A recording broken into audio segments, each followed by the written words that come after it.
Hi friends, അപ്പോൾ arithmetic progression അഥവാ സമാന്തര ശ്രേണിയിലെ അടുത്തൊരു പ്രോബ്ലമാണ് നമ്മൾ ഈ വീഡിയോ ഡിസ്കസ് ചെയ്യുന്നത്. ക്വസ്റ്റ്യൻ ഏതാണെന്ന് നോക്കാം. 11, 16, 21 എക്സെട്ര 401 എന്ന സമാന്തര ശ്രേണിയുടെ പദങ്ങളുടെ തുക എത്ര എന്നാണ് ചോദ്യം. അപ്പോൾ ഇവിടെ തന്നിരിക്കുന്ന ഒരു സമാന്തര ശ്രേണിയാണ്. ഈ സമാന്തര ശ്രേണിയിൽ എത്ര ടേംസ് ഉണ്ടെന്ന് നമുക്ക് അറിയത്തില്ല, എത്ര പദങ്ങൾ ഉണ്ടെന്ന് നമുക്ക് അറിയത്തില്ല. അപ്പോൾ അത് നമുക്ക് കണ്ടുപിടിച്ചാൽ മാത്രമേ ഏത് കാണാൻ പറ്റുള്ളൂ, ഈ സമാന്തര ശ്രേണിയുടെ പദങ്ങളുടെ തുക കാണാൻ പറ്റത്തുള്ളൂ. ഓക്കെ അല്ലേ? എന്ന് വെച്ചാൽ ഇത് 11 + 16 + 21 എക്സെട്ര പ്ലസ് 401 ചെയ്യുമ്പോൾ എത്ര കിട്ടും എന്നുള്ളത് കണ്ടുപിടിക്കണമെങ്കിൽ ആദ്യം അതിൽ എത്ര ടേംസ് ഉണ്ടെന്ന് അല്ലെങ്കിൽ എത്ര പദങ്ങൾ ഉണ്ടെന്ന് നമുക്ക് ആദ്യം അറിയണം.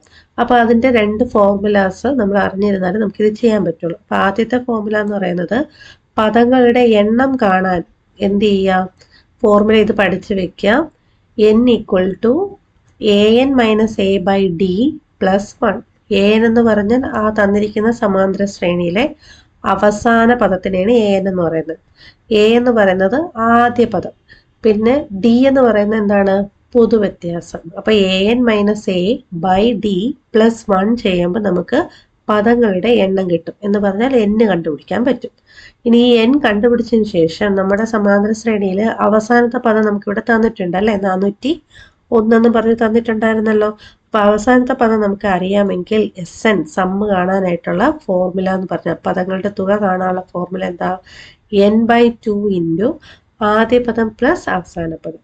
അപ്പൊ ഈ 2 ഫോർമുല യൂസ് ചെയ്താണ് നമുക്ക് എന്ത് ചെയ്യേണ്ടത്, ഇതിന്റെ ഉത്തരം കണ്ടുപിടിക്കേണ്ടത്. ഓക്കെ, അപ്പൊ നമുക്ക് ഓരോന്നായിട്ട് ചെയ്ത് നോക്കാം.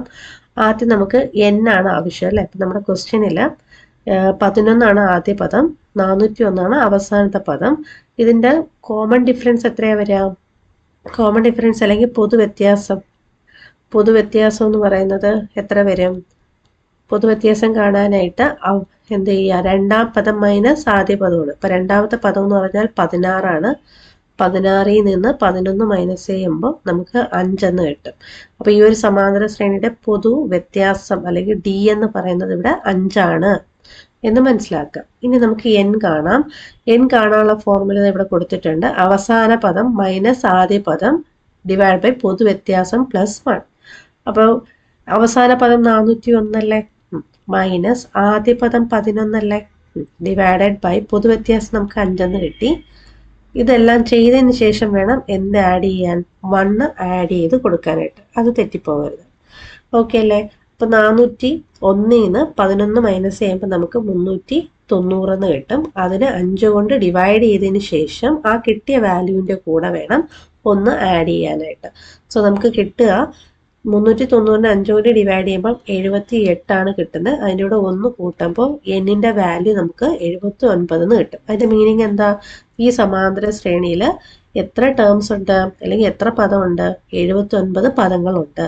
ഇനി ഈ 79 പദവും കൂടി അതിന്റെ വാല്യൂസ് എല്ലാം കൂടെ കൂട്ടുമ്പോൾ നമുക്ക് എത്ര കിട്ടും, അതാണ് ഇവിടെ ചോദിച്ചിരിക്കുന്നത്. ഓക്കെ അല്ലേ? അപ്പൊ അതിന് നമ്മൾ അപ്ലൈ ചെയ്യുന്ന ഫോർമുല ഇതാണ്, SN = n/2 ഇൻറ്റു ആദ്യ പദം പ്ലസ് അവസാന പദം.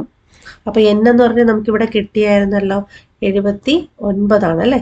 അപ്പോൾ 79 ഡിവൈഡഡ് ബൈ 2 ഇൻറ്റു ആദ്യ പദം എന്ന് പറയുന്നത് 11 ആയിരുന്നു, പ്ലസ് അവസാന പദം 401 ആയിരുന്നു. ഓക്കെ അല്ലേ? അപ്പൊ അതങ്ങ് ഇട്ട് കൊടുത്തു.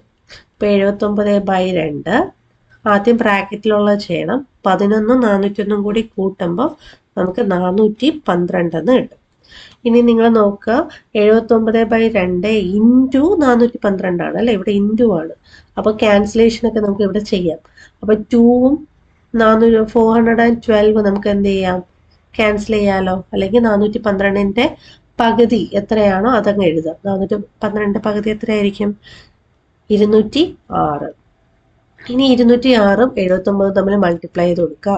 79 ഇൻറ്റു 206 ചെയ്യുമ്പോൾ കിട്ടുന്ന വാല്യൂ ആണ് നമ്മുടെ ആൻസർ. ഓക്കെ അല്ലേ? അപ്പോൾ ഇവിടെ കിട്ടുക 16,274 നമുക്ക് ആൻസർ ആയിട്ട് വരിക. സോ ഓപ്ഷൻ ഏതാണ്, ഓപ്ഷൻ 16,274 അപ്പോൾ ഓപ്ഷൻ ബി ആണ് ഇവിടെ ആൻസർ. ക്ലിയർ അല്ലേ? അപ്പോൾ നിങ്ങൾക്ക് ഇഷ്ടപ്പെട്ടാൽ ലൈക്ക് ചെയ്യുക, നിങ്ങളുടെ ഫ്രണ്ട്സിനൊക്കെ ഷെയർ ചെയ്ത് കൊടുക്കുക, നമ്മുടെ ചാനൽ സബ്സ്ക്രൈബ് ചെയ്യുക. എന്തെങ്കിലും ഡൗട്ട്സ് ഉണ്ടെങ്കിൽ കമൻറ്റ് ബോക്സിൽ ഇടുക. Okay, thank you.